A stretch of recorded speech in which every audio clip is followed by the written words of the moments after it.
Team Captain Talk Show with the Team Captain and the Oracle. They're still on duty. That legendary duel on CTI 22.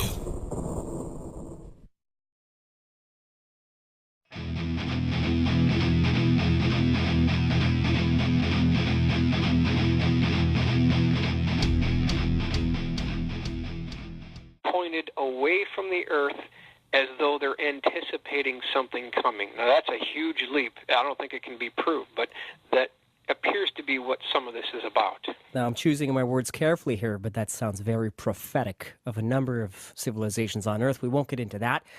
What I want to talk about, this Project Bluebeam, what exactly is that, Michael? Project Bluebeam is an alleged program to unite the governments of the world to a one world order using the, quote, threat of a fake alien invasion, because before von Braun passed away, his personal secretary, Carol Rosin, he told her that there would be, quote, wars as a means to build weapons of mass destruction, why we would need to pay for these things, okay? And then since that didn't work, then we'd have terrorists. We now call them nations of concern. We would need to build weapons of mass destruction because of the terrorists. And if that doesn't work, there would be a, quote, asteroid threat. Now, we haven't hit that yet, so I think the timeline is still a little bit beyond us because we haven't had this, quote, asteroid threat. And then she said that he told her over and over and over again that von Braun said that the last card that they would play, would be the, quote, extraterrestrial invasion, and that would be the final card and reason that the defense contractors would cash in as a means to build these weapons of mass destruction to protect us from the aliens. That came directly from von Braun, not me. So that may be in the cards. Key words, cash in. So it's all about the bucks, right? It's a business decision. Yes, it's a business decision. It's all about arms. It's about cashing in. It's just amazing that they're willing to sacrifice cities for this, really. They really are. Absolutely. That is just terrifying. When are we going to grow up? If this is really going to go down, I mean, it is... You know, we're pushing the envelope on validity here, but we just don't know for sure. But that is something that came directly from von Braun. Now, I want to talk about, if we can, Ben Rich. If there's any person in the world, there's two people, unfortunately they're no longer with us, but there's two people in the world that I think knew about what the big picture is. One is SS General Hans Kammler. He was the monster back in World War II. He built the concentration camps. He was the layout, floor plan person for those things. However, he was also a brilliant engineer, and he was one of the project engineers on the Bell program. We won't go into the whole Bell program, but he knew about what was going on. And also, Ben Rich also knew exactly what was going on to a certain degree. He was the head of Lockheed Skunk Works between 1975 and 1991. He took over the reins from Kelly Johnson at the Skunk Works. And if we can, Justin, I'd like to go over some of his comments if we can. Ben Rich is a very fascinating guy. I'm glad you brought him up because he's really integral to the scene here. Please go ahead, Michael. Okay, great. Thank you very much. And I believe this gentleman deserves everything and every credit that we can give him. And before we begin, I want to state that these statements have been 100% authenticated. I'm going to give you the sources for this, the paperwork, documentation, so that you can check this out yourself. Now, I put these comments up on Wikipedia, his Wikipedia page, but they were torn down because people, they don't think that he made these statements, but they didn't dig deep enough. I'm going to say that right now. They did not dig deep enough. These are Ben's statements. So let's begin. The first one, quote, this is Ben Rich, Lockheed Skunk Works. We did the F-104, the C-130, the U-2, SR-71, F-117, and many other programs that I can't talk about. We are still working very hard. I just can't tell you what we are doing. This comes from 1993 Wright-Patterson Air Force Base slide presentation. Basically, the last presentation he gave before he died in 1995. Next one. The Air Force has just given us a contract to take ET back home. That's interesting. This is also at the same presentation. Okay, we already have the means to travel among the stars, but these technologies are locked up in black programs and would take an act of God to ever get them out to benefit humanity. Wow. This was confirmed by Tom L. Keller, who is an author, and also confirmed by Jan Harzan, who's the Orange County MUFON director. He was there personally when Ben made that statement. So we have that on file as well. We now have the technology to take E.T. back home. He made the same statement at the UCLA School of Engineering alumni speech back in 3/23/1993. Another one, we now know how to travel to the stars, same location. There is an error in the equations, and we have figured it out, and now know how to travel to the stars, and it won't take a lifetime to do it. Isn't that interesting? That is very interesting indeed. So what he's saying here is, and according to Tom Keller, who was there when he gave this speech, Tom said that Lockheed Skunk Works employs legions of theoretical mathematicians who are working on the equations for the breakthrough on space travel. And that's weird because you think about Lockheed Skunk Works. Oh, that's the F-117 and the U-2 spy plane and the SR-71, and we're talking about cutting metal. We're talking about machining. We're talking about building aircraft. No, it appears that Lockheed is bigger than that. They see the bigger picture. They're employing theoretical mathematicians. I mean, that's not something you would generally consider Lockheed Skunk Works doing, but according to Tom Keller, who was there, that's what Ben Rich was saying was going on at the Skunk Works. That is absolutely... I find very interesting. Yeah, I've read these statements before, and it never ceases to blow me away and stand my hair on end. I got to tell you that, man. Yeah, I mean, think people are not getting the implications of what Ben is saying here. Let's go to the next one really quickly. Yeah. It is time to end all secrecy on this, as it no longer poses a national security threat, and make the technology available for use in the private sector. Exactly. Ben was proud of what he did on the F-117. He knew that there were black programs that could be trickled down into the commercial industry for the benefit of all mankind. That was Ben's goal. Yeah. And he was proud of what was done, and that technology was not being used. And it's a shame. The next one, quote, there are many in the intelligence community who would like to see this stay in the black and not see the light of day. That's UCLA alumni speech 3/23/93. Now, here's my favorite one. Before Ben Rich passed away in 95, this was January 5th, 1995, he received a telephone call from a good friend of mine by the name of Jim Goodall, who's another black aircraft researcher.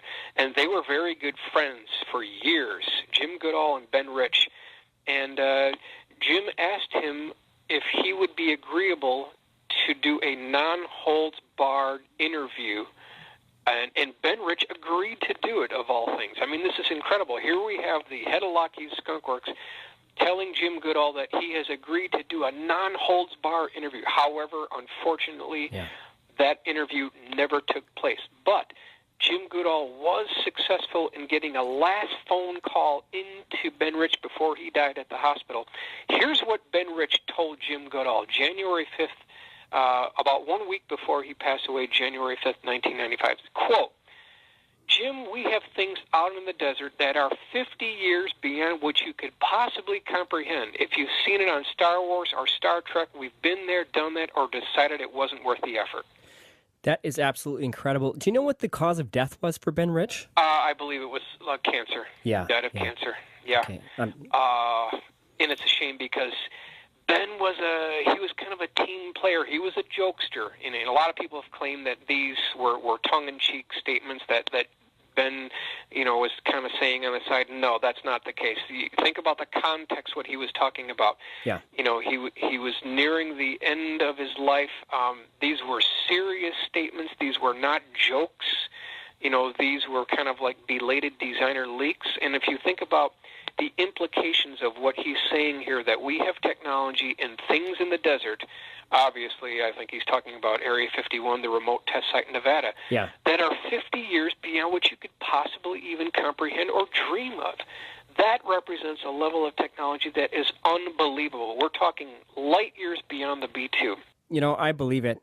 I don't care what anybody says. Yeah. We have the technology. They have made the quantum leap. And if we reference it back to the Detroit Free Press article, they have been spending billions of dollars on classified black budget programs with no congressional oversight, no public scrutiny, and they have made the breakthrough. It's very clear.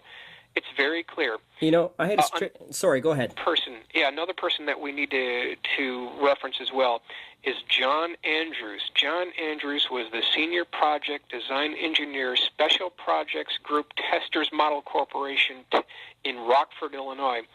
And the whole concept behind what John Andrews did, and they were good friends as well, is John's forte was to get a plastic model built of super secret Skunk Works aircraft before the Skunk Works rolled them out to the public. That was his big thing. He was aware of the U-2 before anyone was. I mean, really, he was probably the first civilian to know about the U-2.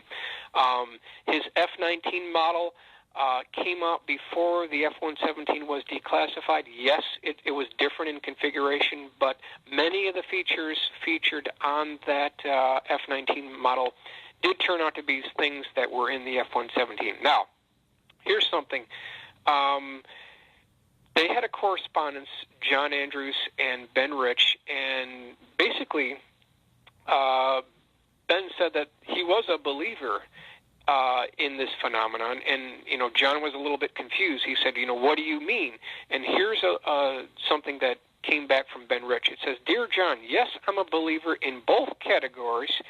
I feel anything is possible. Many of our man-made UFOs were unfunded opportunities. In both categories, there are a lot of kooks and charlatans. Be careful. Best regards, Ben Rich." So the huge question, and this is dated 7/21/1986, on official Lockheed Company letterhead nonetheless, what did Ben Rich mean when he said unfunded opportunities? What do you think, Justin? What do you think he meant by that? Yeah, exactly. I've heard this before, and the idea is that these unfunded opportunities may have been extraterrestrial vehicle crashes that were retrieved or information I think you're very sharp. You're right on it. These could be hand-me-downs, quote, hand-me-downs that we got from others. We can't prove that, or this meant that unfunded opportunities are just programs at the Skunk Works that didn't get the appropriate funding. Who knows? But if you think of what's been talked about here, it appears, and this is a huge leap, maybe Ben was talking about, craft that we obtained from others, and some of that technology was brought into some of our stealth programs. That gets into a little bit about what our good friend who was at the, quote, Dulce facility. This is getting off the track, but some of the things that were alleged to happen there. So let's get back here. Another one, this is from Stuart Brown, Popular Science, October 1994. Quote, "We have some new things. We are not stagnating. What we are doing is updating ourselves without advertising. There are some new programs, and there are certain things, some of them 20 or 30 years old, that are still breakthroughs and appropriate to keep quiet about. Other people don't have them yet." This is Popular Science, October 1994. So again, we have this same thing, 20 to 30 years that are still breakthroughs. We don't even know what it is. It's amazing. Yeah, it surely is. Let's talk about some of these later-than aircraft, and because I know that some of the technology developed can reduce drag by about 60%. We all know the environmental implications of that. Oh, absolutely. This is an interesting article. Aviation Week Space Technology, March 9th, 1992. Okay, because the F-117A was sort of released to the public on November the 10th, 1982, and then on November the 22nd, 1982, the B-2 was rolled out at Air Force Plant 42, Palmdale. Now, the question is, how much does each B-2 cost, right? There were 21 B-2s built. One crashed in Guam a year and a half ago. We're now down to 20 at the cost of $2.3 billion per aircraft. Mm-hmm. I think that is just amazing. $2.3 billion per aircraft. It's worth more than its own weight in gold, basically. Yeah. And I propose the argument, is there more we could have done with that $2.3 billion? Could we have fixed bridges? Could we have built more schools and helped the infrastructure of America rather than spend it on this bomber? It's just very interesting. It definitely appears that there is more to the B-2 stealth bomber than meets the eye. And again, I reference Aviation Week, Space Technology, March 1992. And in the article, they interviewed a number of people who worked on the B-2 program. And this is Black World engineer scientists encourage using highly classified technology.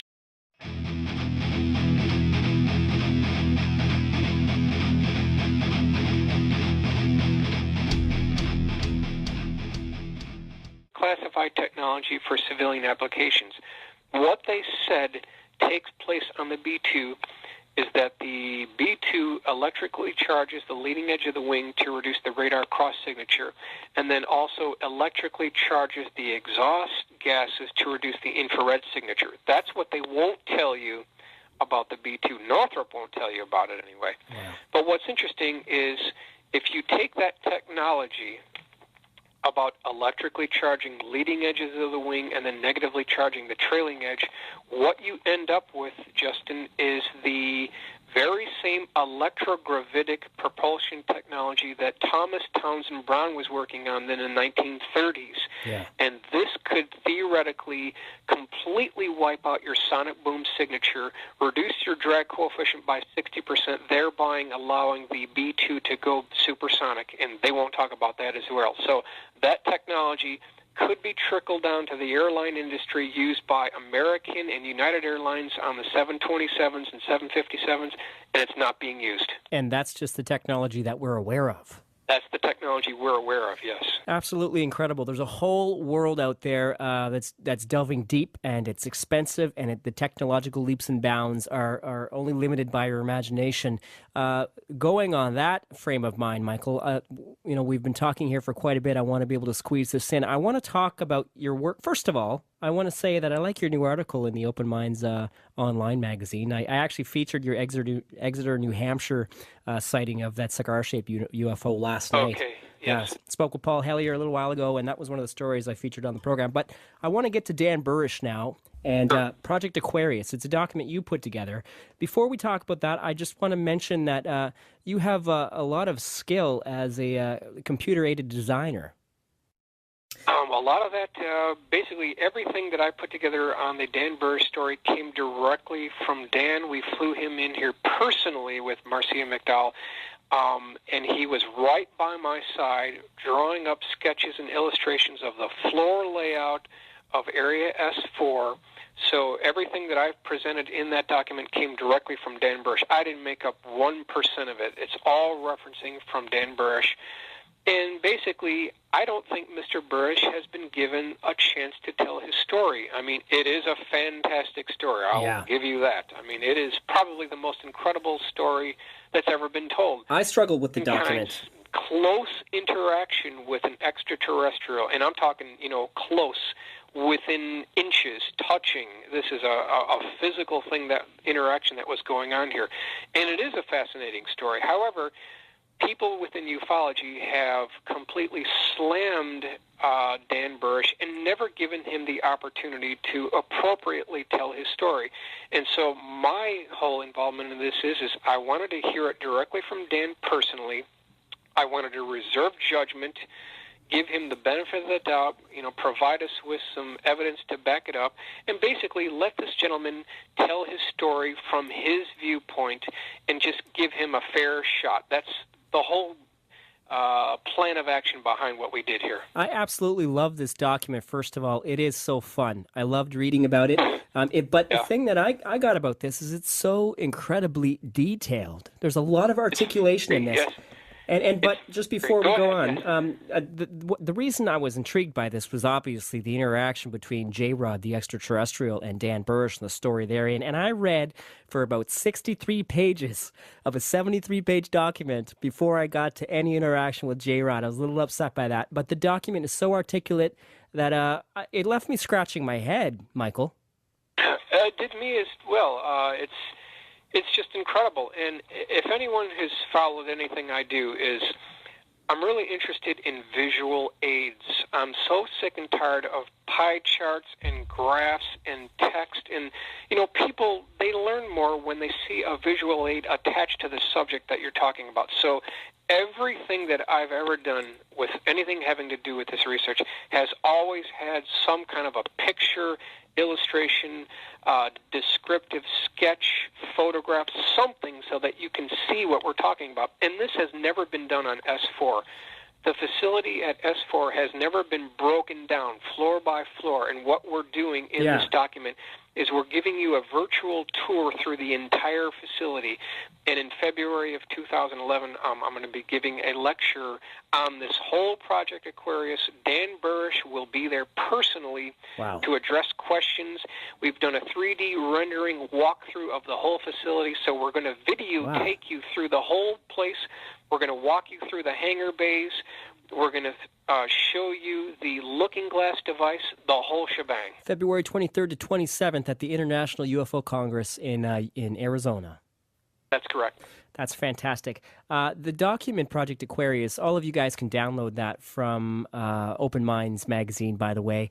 It's a really detailed account. It takes you through the S4 facility. I mean, most people understand that S4 is part of Area 51 out there in Nevada.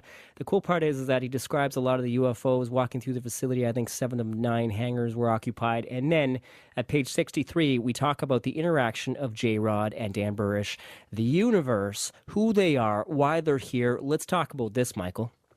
Interesting. That's a big question. Now, most people who are familiar with this research will recall that it was Bob Lazar who came out in 1989 to George Knapp with the whole Area 51 S4 account. That's how a lot of this got started. S4 made it onto the map when Bob Lazar came out. Now, the whole thing here is, though, that apparently, according to Dan Burrish, Bob Lazar has made a couple of perhaps not the most complimentary statements regarding Dan Burrish. And what I found interesting is Dan Burrish did not return fire for fire. So to me, that sounded like a gentleman who had dignity, honor, and respect. And I do respect that about Dan Burrish, that he had the honor not to return fire to Bob Lazar. So we'll just leave that as it is. And I felt the level of detail that you talked about, Justin. Now, is it possible that this could be untrue? Is it possible that we can't authenticate this story 100%? Yes, it's possible. I can't prove it 100% that this is a real account. I don't have any pieces of the saucers at Area S4. I can't tell you everything about the propulsion system regarding what was in Hangar 8. I don't even think Dan knows. But what I will tell you, as working with Dan for over 5 months on this project on a daily basis, speaking with him, emailing, having him personally here, the level of detail that he has put into this program and into these drawings, it's beyond the level of what people can just make up, and I know people have a very good sense of science fiction, but this is beyond that. I mean, this is the incubators, the microscopy type things that were going on level 2 and level 3, the layout for the MJ-12 members, the details for the rooming, what the carpeting looked like, what the furniture in there, the relief layer in those rooms. I don't think you can make this stuff up. So to me, it sounds like a person who's talking from experience. Yeah. Before we go any further, let's talk about who Dr. Dan Burrish is and whether or not his credentials could be verified. Right. Well, Dan Burrish is, first of all, he's a genius. He's got a very high IQ. He was the youngest member of the Microscopical Society. He was a brilliant mind. He is a brilliant mind. He was later tapped by the U.S. Naval Intelligence to perhaps wanted to find out if he would be interested in working on a black program. He didn't know what it was, vintage early 1990s. He did not know what this was. He did get a degree from SUNY, also from UNLV. So he does have that. We've got things in the Open Mind Vault that have confirmed that he said who he is, who he said he is. Eventually, he was brought on board at S4, and as I mentioned before, he did not know what this program was. Nothing about, aliens per se was talked about. Extraterrestrials and aliens did not even come into the subject here. And I think maybe we'll just break this down, per floor here. And this is something that's interesting as well. When you get to Area 51, and Dan mentioned, if we back up very briefly, the EG&G terminal where you board the Janet Airlines, he said that when you travel on that aircraft, that there's a very specific song that is piped over the PA address system, and it's over and over and over again. Do you recall what that song is, Justin? Yeah, I vaguely do. It is Neil Young, and it is what's the name of that song? Coming to America. Neil Diamond's Coming to America. Did I? And so I thought, wow, that's interesting. Why in the world would they play Neil Diamond's Coming to America on the Janet airline going to Area 51? And I said, Dan, is there an encrypted symbolic message that they're trying to, portray here? He said, yes, you're right, there is. So there appears to be some kind of a message there. When you land at Area 51, and some of this was confirmed by Bob Lazar as well, you have three options of getting to S4. Number one, you can take the standard blue-colored Air Force bus that goes from Area 51 to S4, approximately 12 miles south. Number two, you can take a U.S. Army Black Hawk helicopter. And number three, which I find very intriguing, and I bet you there's only one certified in the United States, Dan Burr said that you could take a Soviet Hind gunship helicopter to the facility as well. Now, I bet you there's only one or two in the U.S. that are in operation. So I think that's a very interesting point to the story. But nonetheless, that's what Dan Burr said, that there was the third option was a Soviet Hind helicopter gunship. When you land, and we're just breaking this down, when you land, there are what's called walking the lines. Okay, this is very important. You are, when you walk out of this helicopter from the landing pad, you will see two blue parallel lines, and then on the either side of those blue parallel lines, you'll see these red parallel lines. And you are instructed, and this comes directly from Dan Bursch, that he was told, gentlemen, you are to stay within the blue lines. If you breach the red lines, you'll be shot. Wow. Quote. That came directly from Dan Burr. So it's called walking the line. Huh. And you've got to stay within those red lines or it's all over. When you enter the facility, there is a sign to the left. It is that poster called I Want to Believe poster. It's there. It was confirmed by Dan Bursch. Over to the right, there's a immediate badging area for the first level. We're talking about level 4-1. Now, why is it called 4-1? Because there are 5 levels at Area S4. 4-1, -2, -3, -4, and -5. So that's the breakdown of what the levels are at S4. Yeah. Okay. So as you keep going there's the catwalk of 9 hangar bays, of course. The 7 of those are occupied by... There is a very long hallway that goes down the length of the hangar bays. Now, above that hallway, there is a catwalk, and I will also mention that the colors of the walls are gray, and there is about a 4-inch diagonally orange stripe that runs down the length of the hallways. Now, why is that important? Because according to Dan Bursch, S4 pre-existed before Bob was there, before any of this, because it was a biological weapons laboratory before it had anything to do with extraterrestrials. So that's what S4 originally was used for, a biological weapons laboratory.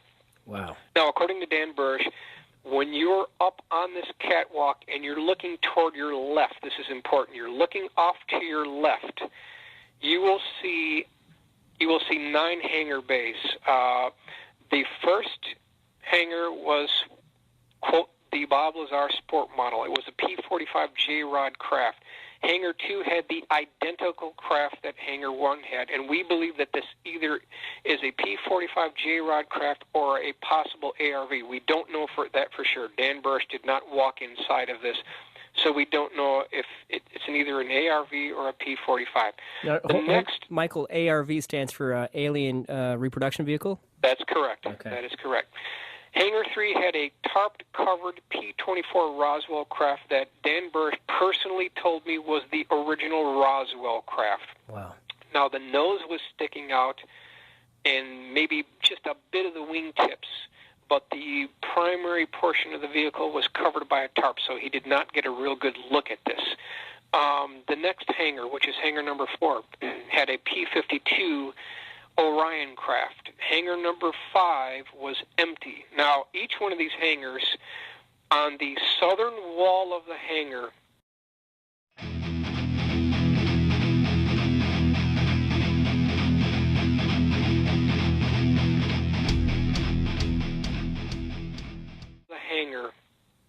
there is a red 4-1 printed on the southern wall of each of these hangar bays. That's important. And also, these hangars have a track system where you can pull these disc-shaped craft out on a rolling track. That's important as well. Now, the next hangar bay, which is 6, this was described as a, quote, F-22 configuration, which is a man-made version of what is in Hangar Bay 3 of the P-24 Roswell craft. So what I'm saying here is, and this doesn't come from me, this comes from Phil Schneider and Dan Bursch personally, is, and I know it sounds crazy, but what Dan is saying is that the F-22 is configured after the P-24 Roswell craft.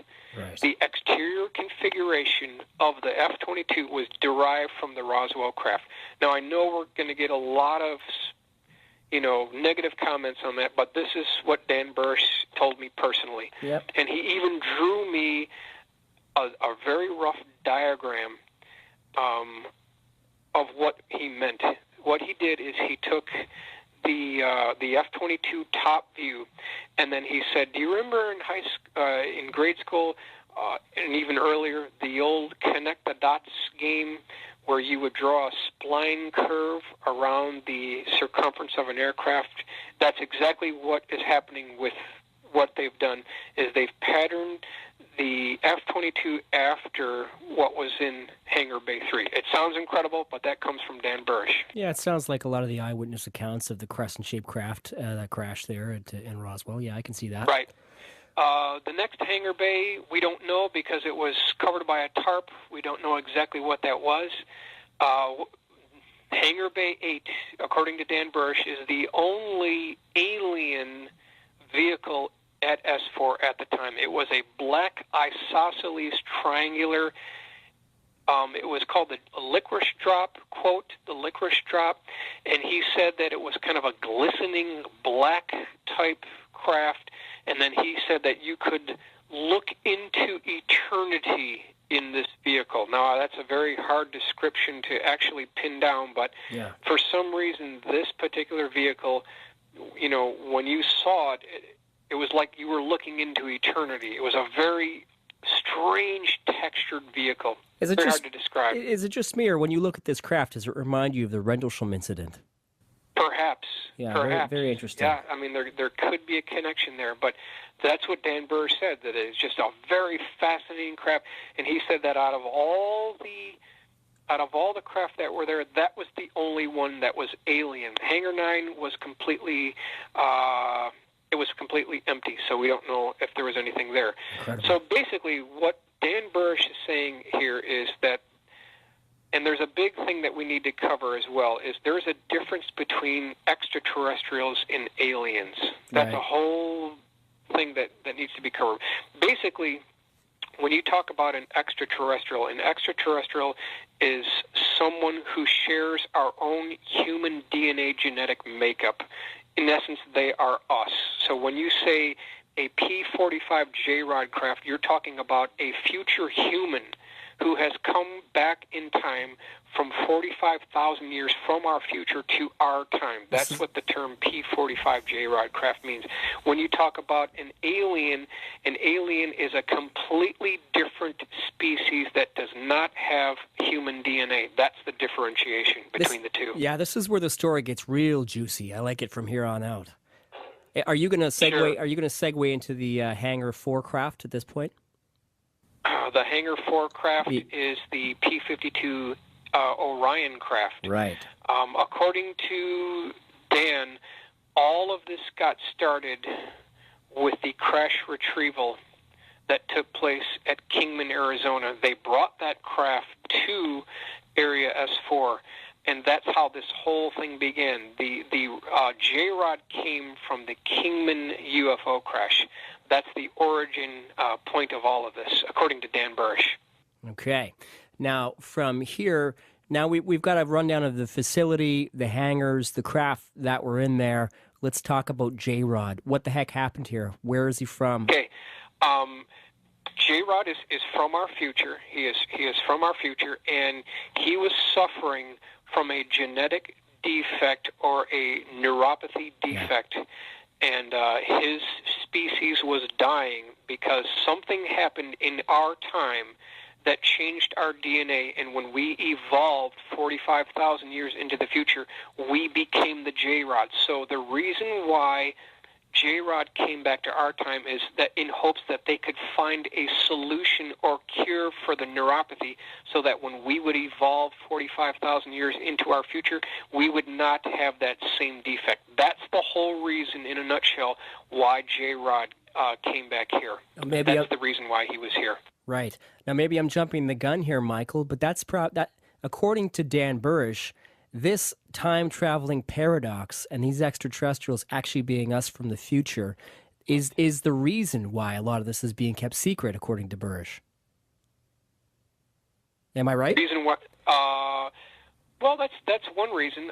He did talk about the doctrine of convergent timeline paradox, and I drew the parallel of Back to the Future Part 2, which I felt is exactly right on here. Yeah. We are on, quote, timeline 1, okay? But if you use a looking glass device that was on level 4-2 of Area S4, if you use that device and you physically act on anything you've seen, touched, smelled, heard, or felt, or anything, if you physically act on that, you are now no longer on timeline 1, you are now on timeline 2, because you've acted upon something that you've seen in the future. So we're now on timeline 2, and that's exactly what perhaps is happening with these looking glass devices, and they know the danger of doing that. When you act on these things, you can alter our timeline. And so, according to Dan Burrish, these devices were dismantled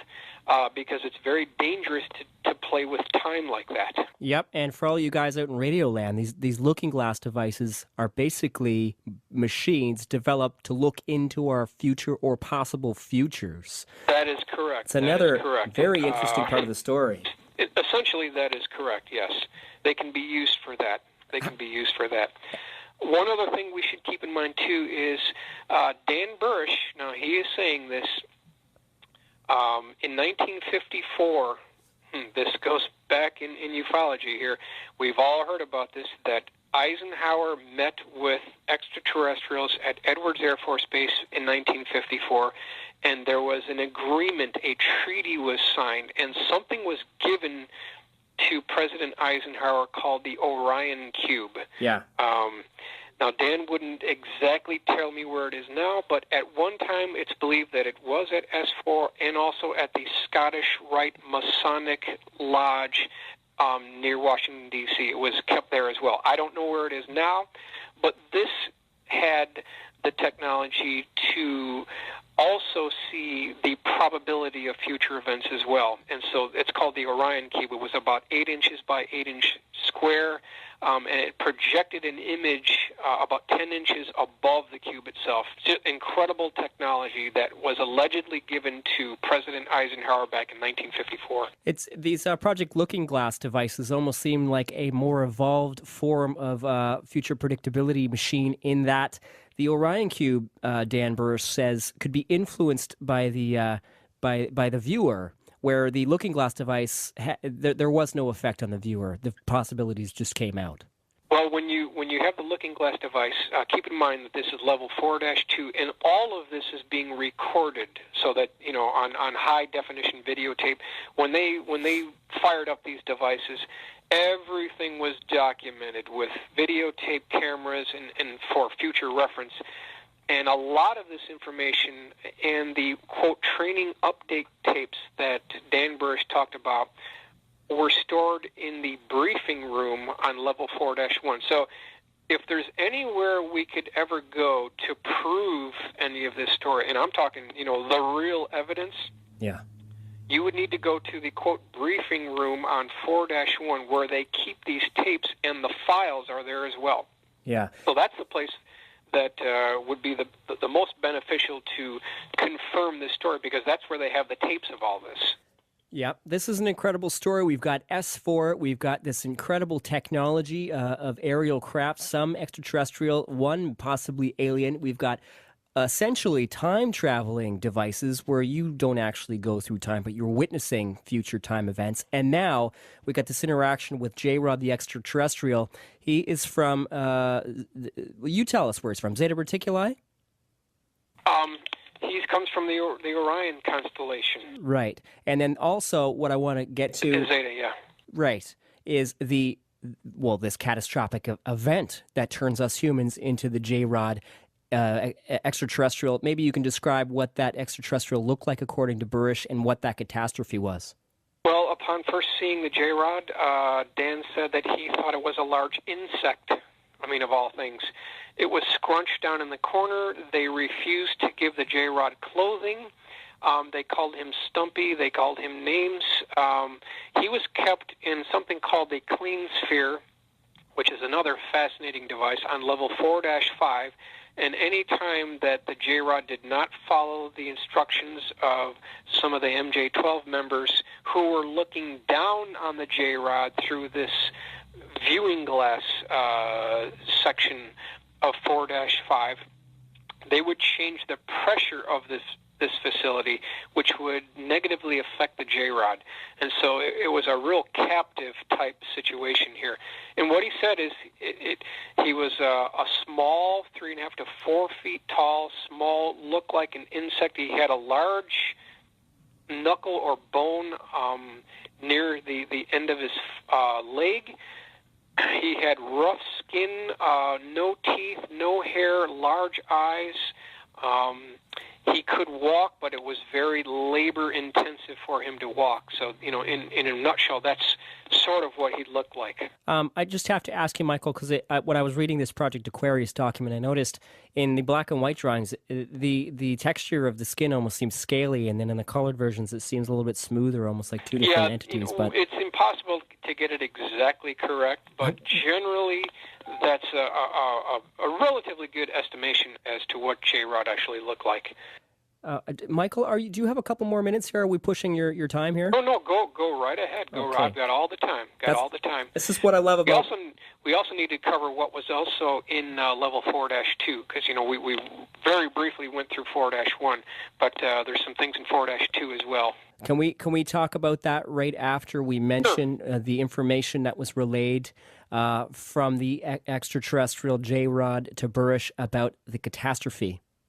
Yeah, that's something that Dan will not discuss completely in detail. Now, he has 3-ring binders full of notes that were downloaded to Dan, so I am not privy to that information, and I don't think Dan is comfortable releasing that into the public domain. But from what I gather, there was some type of catastrophe in our timeline that caused this DNA effect.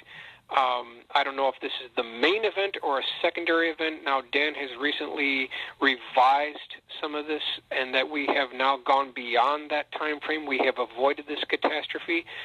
However, they were in that condition, so something must have happened. So I am not privy to what that download was, but there was a download between the J-Rod and Dan Burish on level 4-5, and there were some very interesting things that were transferred over. So are you insinuating that the catastrophe was averted? I don't know how the catastrophe could have been averted because they have the defect, so something must have happened. Okay. Something must have actually taken place which caused their DNA to start breaking down. And I don't know if we have avoided it, because if you look, that's what we are apparently going to evolve into. So I don't know if we have averted the catastrophe. If we have, then they would have no reason to come back here to find a cure. That's my reasoning. Okay, Michael, maybe we'll talk about that other level of S4 and then come back to talk about the finale, about what happened with J-Rod, Dan Burish, and a Stargate, and how Sumer fits into the picture. Sure. I love this part. This is interesting, and this is kind of the end game to all this. What happened to J-Rod, right? Well, right around 2003, Dan did go to Abydos in Egypt, and they brought J-Rod there in what they called the buggy. Okay, so this is kind of like a miniature clean sphere, and there were armed military guard around this whole facility. And you have to remember that J-Rod and Dan, they developed a personal relationship. And, they couldn't talk via speaking word, but they could. The Team Captain Talk Show with the Team Captain and the Oracle. They're still on duty. That legendary duel on CTI 22. The ultimate ignorance is rejecting something you know nothing about. Dedicated to the restoration of full consciousness.